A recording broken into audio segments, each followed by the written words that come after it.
सरकार ने हरियाणा में स्कूली विद्यार्थियों से हटाया गरीबी का कलंक। विधायक सीमा त्रिखा ने कहा कि एक समान काम और विकास की नीति पर 10वीं और 12वीं कक्षाओं के विद्यार्थियों को दी जाए फ्री टैबलेट।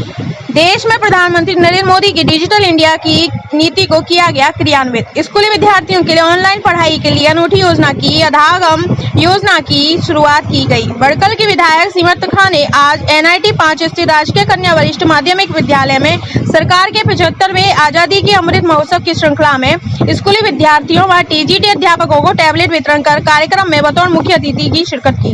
उन्होंने अपने संबोधन में उपस्थित लोगों को संबोधित करते हुए कहा कि आज का कार्यक्रम हमारे शिक्षा मंत्री कंवरपाल गुर्जर के माध्यम से रखा गया है और इस विशेष दिन के लिए मैं उनका तहे दिल से धन्यवाद करना चाहती हूं।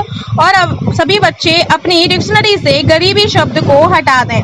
हमें हमारे माननीय मुख्यमंत्री और शिक्षा मंत्री की सोच को लेकर आगे बढ़ना है और अपने देश, शहर और परिवार के नाम को आगे बढ़ाना है। हरियाणा में आज के दिन 3 लाख से अधिक टैबलेट वितरित किए जाएंगे। नाम करणपाल है, मैं यहाँ प्रधानाचार्य के पद पर कार्यरत हूँ। इस विद्यालय का नाम राजकीय कन्या वरिष्ठ माध्यमिक विद्यालय नंबर 5 फरीदाबाद। वितरण का कार्यक्रम रखा गया है, माननीय मुख्यमंत्री जी का जन्मदिन भी था, तो क्या कहेंगे? पहले स्कूल भी जो वितरण का रखा गया, आपका स्कूल का चयनित किया गया? इसमें बहुत सारी क्वालिटी है मैडम, ये यहाँ हर एक्टिविटी में ये अग्रणी रहता है ये विद्यालय। इसलिए मैं सोचता हूँ कि शायद आप देख भी रहे हैं विद्यालय भी बहुत साफ़ सुथरा है और इस वजह से मुझे लगा कि शायद ये जगह अच्छी हो सकती है। लगभग कितनी लड़कियों को टैबलेट वितरण किए गए हैं? आज लगभग 458 लड़कियों को और 23 हमारे जो PGTs हैं, लेक्चरर्स हैं, उनको ये दिया गया। बच्चे घर पर बैठ के कैसे कांटेक्ट कर सकते हैं? सीधा कांटेक्ट करेंगे। इस तरह की इसमें उन्होंने सॉफ्टवेयर डाला है कि इसमें क्वेश्चंस भी पूछेंगे, बच्चे सीधा संवाद करेंगे टीचर से और उनका समस्या का समाधान भी इसी के माध्यम से हो पाएगा। सर, इससे टैबलेट मिले हैं बच्चों को, इससे शिक्षा के स्तर में कितना सुधार आने ज़्यादा सुधार आएगा। ये हरियाणा सरकार माननीय जो मुख्यमंत्री महोदय हैं, उनकी बहुत अच्छी पहल है, बहुत अच्छी सोच है। मैं बहुत ये सराहनीय कदम लिया है उन्होंने शिक्षा जगत में एक नया आयाम स्थापित करने का, और ये जो है एक तरह से ऐतिहासिक पहल है। ये पूरे भारतवर्ष के अंदर ये भारतवर्ष का ये पहला ये जो अग्रणी हरियाणा देश बना है इस क्षेत्र। तो ये वास्तव में हरियाणा सरकार की माननीय मुख्यमंत्री महोदय की बहुत अच्छी पहल है। उनकी सोच का ये बहुत अच्छा इसके परिणाम निकले। आज इस स्कूल के कितने जो बच्चे हैं, कौन कौन सी क्लासेस के बच्चों का वितरण? 10th और 12th बच्चों के ये छात्राओं को ये वितरित किए जा रहे हैं। सिर्फ जो बोर्ड की क्लासेस है उन्हीं को? बोर्ड की क्लासेस। सरकारी स्कूलों में पढ़ने वाले अभिभावकों के पास मोबाइल फ़ोन भी नहीं थे, तो उस स्थिति को देखते हुए बच्चों को 10वीं, 11वीं, 12वीं के टैबलेट दिए हैं। और टैबलेट ही नहीं है, उसके साथ सॉफ्टवेयर है, बहुत अच्छा सॉफ्टवेयर है और 2 GB डाटा पर डे के हिसाब से दिया है। बहुत अच्छा फ़ायदा हमारे सरकारी स्कूल में पढ़ने वाले बच्चों को होगा। जो आज की जो ज़रूरत है वो सब ई-बुक के माध्यम से वो पढ़ पाएंगे, ज्ञान ले पाएंगे। और जैसा आदरणीय मोदी जी कहते हैं कि हमारे जो युवा पीढ़ी है, स्कूलों में पढ़ने वाले जो बच्चे हैं, वो देश का भविष्य है। निश्चित ही बहुत बड़ा फ़ायदा देश को होने वाला है। और मेरा तो अपना मानना ये है कि प्रतिभा की कोई कमी हमारे देश में नहीं है। और विशेष रूप से जो सरकारी स्कूलों में बच्चे पढ़ते हैं वो बहुत प्रतिभावान होते हैं। अगर उनको थोड़ी सी भी सुविधाएं मिलें तो वो प्रतिभा अपने आप ही सामने आए। मुख्यमंत्री जी का जन्मदिन भी है आज, क्या? मैं आदरणीय मुख्यमंत्री जी के जन्मदिन पर बहुत बधाई देता हूँ। कितने कर्मठ मुख्यमंत्री हैं। हमेशा जो हरियाणा के 2 करोड़ 80 लाख लोगों को अपना परिवार मानते हैं, उनके लिए दीर्घायु की कामना करता हूँ, उनके स्वास्थ्य की कामना करता हूँ और बहुत ही उनको शुभकामनाएं। ये तो रही कार्यक्रम की बात। इसके अलावा ये बताएं कि बड़ा फैसला आया, हाईकोर्ट ने स्टे हटा दिया है पंचायत चुनाव को लेकर, इस पर क्या कहते हैं? देखिए, हमारा हरियाणा सरकार बहुत पहले से ही चुनाव कराने के लिए तैयार थी, पर कुछ लोगों की कुछ दिक्कतें थी, उसके लिए हाईकोर्ट गए थे। माननीय हाईकोर्ट ने स्टे हटा दिया है, तो मुझे लगता है कि अब प्रशासनिक स्तर पर जल्दी से चुनाव कराने की तैयारी सरकार लेगी और हम उसका स्वागत करते हैं। ये जो विपक्षी हैं कांग्रेस वाले, ये कह रहे थे कि जानबूझकर हार का डर है जिस वजह से आप चुनाव नहीं करा रहे हैं। अब देखिए, ऐसा ना, जो लोग गए हैं जो हाईकोर्ट में, उनके नाम से, उनके परिवार से आप समझ सकते हैं कौन लोग गए।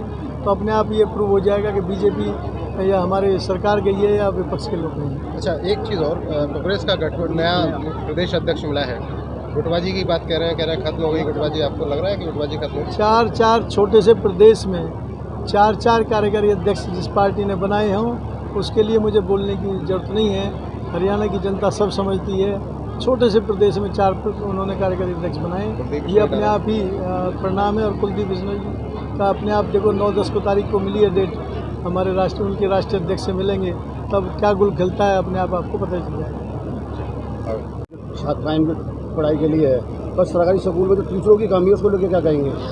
उसको लेकर भी सरकार प्रयासरत है। और हालांकि मैं आपकी जानकारी आपके माध्यम से सभी को देना चाहती हूँ कि जो पिछले 2 साल बीते हैं हमारे कोरोना के जो 2 साल बीते हैं, मैं आपको ये बताना चाहती हूँ कि इन 2 वर्षों में विशेष तौर से लगभग 4.5 लाख की संख्या हमारे सरकारी स्कूलों में बच्चों की बढ़ी है। जब 4.5 लाख की संख्या अगर सरकारी स्कूल में बच्चे आकर के एडमिशन लेते हैं तो इसका मतलब ये है कि एक तरफ वो सरकार के प्रति अपना विश्वास जता रहे हैं, सरकार की शिक्षा नीति से संतुष्ट हैं। मुख्यमंत्री जी ने कहा कि अभिभावकों को शिक्षा के प्रति सबसे ज़्यादा चिंता और खुशी के लिए सबसे ज़्यादा होती है बच्चों के लिए, तो अभी सुगम होगा उनके लिए पढ़ाई के लिए टैबलेट कितना? मैं खुद शिक्षिका रही हूँ, मैं बाद में विधायक और पार्षद बनी हूँ। मैं इस बात को समझती हूँ कि बतौर माँ और बतौर शिक्षिका मैं ये बात रखना चाह रही हूँ कि यदि सरकार चिंता करने लग जाए तो आप ये सोचिए कि आपके बच्चों का भविष्य सुनहरा भी है और सुरक्षित भी है। मैम, बिजली कटौती को लेकर लोग काफ़ी परेशान है। बिजली कटौती की वजह से लोगों को पानी की सुविधाएं नहीं मिल पा रही है, इस पर क्या कहेंगे? कैसे मैं इसको अपने बड़े मन से इस चीज़ को मैं स्वीकार कर रही हूँ कि पिछले कुछ दिनों से लगभग 1 महीने से बिजली कटौती हो रही है और हम देख रहे हैं कि लोग लगातार सोशल मीडिया पे या आप लोगों के माध्यम से बता रहे हैं। पर उसके साथ साथ इस चीज़ की भी मुझे खुशी होती है कि बीते 7 वर्षों में आदरणीय मनोहर लाल जी के कार्यकाल में बिजली कटौती नाम का शब्द ही डिक्शनरी से ख़त्म हो गया था। और आज लोग लिखते हुए पाए जा रहे हैं सोशल मीडिया पे कि हमें कांग्रेस के समय की याद दिला दी बीजेपी ने भी। तो इस चीज़ पर माननीय मुख्यमंत्री जी भी और हमारे बिजली मंत्री भी चौटाला जी भी काम में लगे हुए हैं। और अभी आपने हाल ही में देखा होगा हमारे सांसद कृष्ण पाल जी और माननीय मुख्यमंत्री जी दोनों केंद्र में भी जाकर के मिले हैं और इस पर जल्दी ही इसका जिसे कहते हैं निराकरण कर लिया जाएगा। फरीदाबाद में सबसे बड़ा घोटाला आजकल 200 करोड़ का मामला चल रहा है, उसमें कई 2 अधिकारियों की एक्सपर्टी बेल भी रिजेक्ट हो गई है। आपके मुँह भाई ने फरीदाबाद के विधायकों की संपत्ति की जांच कराने की सीबीआई से मांग की है, क्या कहेंगे इस मामले? मैं ये बात कहना चाहती हूँ कि मैं उस सरकार का हिस्सा हूँ, उस राजनीतिक दल का हिस्सा हूँ जो दूध और पानी को हमेशा अलग करती हुई आई है और हम इसके लिए तैयार हैं और बिल्कुल उसमें कोई भी व्यक्ति संलिप्त पाया जाए उस पर आदरणीय मनोहर लाल जी की तरफ से कड़ी कार्रवाई होगी। मैम, हमेशा से सरकारी स्कूल का जो शिक्षा स्तर है डाउन रहा है, तो क्या लगता है टैबलेट मिलने से आगे हमारे सरकारी स्कूलों का बिल्कुल भी स्तर डाउन नहीं रहा है क्योंकि हमारे शिक्षक बहुत काबिल हैं और वो उसकी वजह ये है कि जैसा मैंने अभी बताया कि 4.5 लाख बच्चों का और एडमिशन हुआ है। धन्यवाद। ये फ्रेम बनेगा ही नहीं जिस तरह बना रहे हैं। बेटा तू आ गया काम करे से भी तो पकड़ ले। मैम, आज आपकी सरकार द्वारा बच्चों को टैबलेट वितरित किए गए हैं, आज फरीदाबाद 5 नंबर की बेटियों के स्कूल में हम लोगों ने टैब वितरित किए हैं। मैं सबसे पहले तो आदरणीय मुख्यमंत्री जी के जन्मदिन की बहुत सारी शुभकामनाएं देना चाहती हूं और अपने आदरणीय शिक्षा मंत्री कंवरपाल जी को बहुत बहुत साधुवाद और धन्यवाद देना चाहती हूं कि उन्होंने आज के दिन को चुन करके लगभग 5 लाख से अधिक बच्चों के लिए टैब वितरण का एक आयोजन का कार्यक्रम किया और आज के दिन लगभग पूरे हरियाणा में 3 लाख के करीब टैब वितरण होगा और जिसमें हमारे फरीदाबाद का लड़कियों का स्कूल लिया गया और ऐसे ही दूसरी तरफ भी एक कार्यक्रम बल्लभगढ़ में भी हो रहा है। तो ये एक बच्चों के लिए मैं सोचती हूँ कि सरकारी स्कूल के बच्चों के लिए एक नई क्रांति से कम नहीं है। सरकारी स्कूलों में स्टाफ की बहुत कमी है, क्या कहेंगे, किस तरह की स्थिति आप देख रहे हैं बीजेपी? चुनाव को लेकर के तो देखिए इस प्रदेश में बहुत सारी पार्टियां हैं, वो लोग चुनाव के समय में निकलते हैं, लेकिन भारतीय जनता पार्टी का काम सिर्फ सेवा है। हम सत्ता में हों तब भी हम सेवा में हैं और सत्ता में नहीं थे तब भी हम सेवा में थे। तो जो लगातार सेवा में है, चुनना जनता ने है, तो उन पर पूरी तरह से निर्भर करता है। हमारे सेवक सभी तैयार हैं। कांग्रेस के लीडर कह रहे हैं कि कहीं ना कहीं आप डरे हुए हैं, इसीलिए पहले आप स्टे लगवाने गए थे। मुझे ऐसा लगता है, मैं अगर आईना देखूंगी तो अक्स मेरा ही उभरेगा।